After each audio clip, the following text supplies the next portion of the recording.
આજે અમે અરુણાબેન મનોજભાઈ પંચાલના ઘરે અમારા કાનાના ભજન કરવા માટે આવ્યા છીએ. આજે 15મી ઓગસ્ટના દિવસે મસ્ત જો કાનાને સરસ લીલા કલરના વાઘા પહેરાવ્યા છે અને મસ્ત પારણું પણ શણગાર્યું છે. હા, અને ધ્વજ પણ ફરકાઈ દીધું છે કાના આગળ.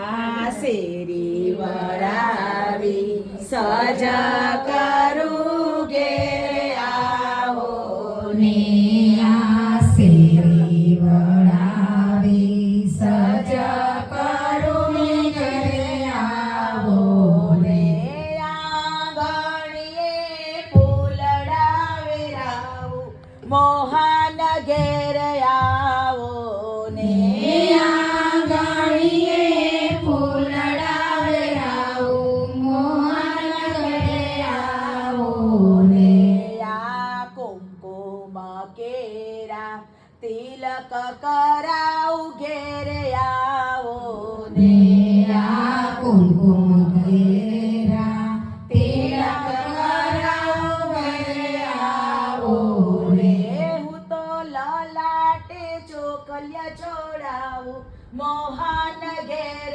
આવો ને,